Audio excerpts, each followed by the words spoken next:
విఘ్నాలకు అధిపతి ఆదిదేవుడు భక్తుల కొంగు బంగారం స్వామి అన్నవారిని ఆదుకోవడానికి ముందుండే మూషిక వాహనుడు వినాయకుడు. దేశవ్యాప్తంగా వినాయక చవితి సంబరాలు మొదలయ్యాయి. నవరాత్రి పూజల కోసం మంటపాలు సర్వాంగ సుందరంగా ముస్తాబయ్యాయి. గౌరీ తనయ శ్రీ గణనాథ సురముని వందిత శ్రీ గుణశీల.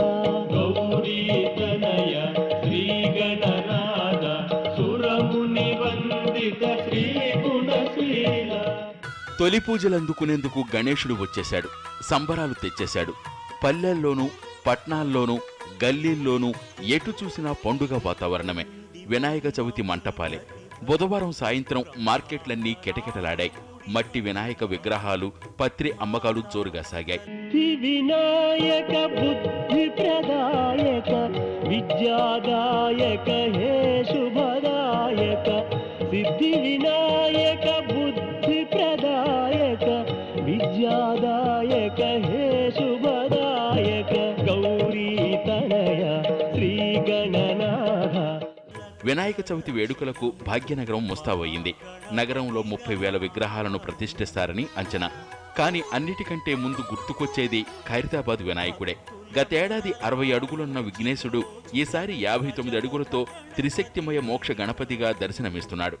వినాయకుడి కింది భాగంలో లక్ష్మి, సరస్వతి అమ్మవార్ల విగ్రహాలు, ఎడమవైపున కాకతీయ తోరణంలో భద్రకాళి అమ్మవారి విగ్రహం ఏర్పాటు చేశారు. కుడివైపు గజేంద్ర మోక్ష దృశ్య నమూనా దర్శనమిస్తోంది.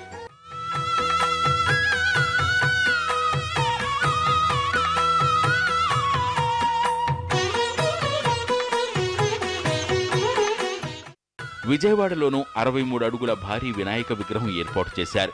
డూండి గణేష్ సేవా సమితి ఆధ్వర్యంలో భారీ అష్టలక్ష్మీ నాట్య మహాగణపతి కొలువుదీరాడు. ఖైరతాబాద్ వినాయక విగ్రహాన్ని తయారు చేసిన చెన్నై శిల్పులే దీన్ని తీర్చిదిద్దారు.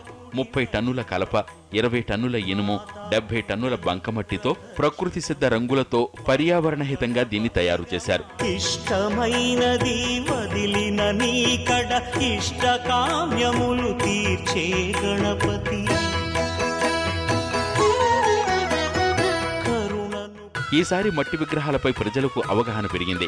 చాలా చోట్ల పర్యావరణ ప్రేమికులు మట్టి విగ్రహాలను ఉచితంగా అందజేశారు.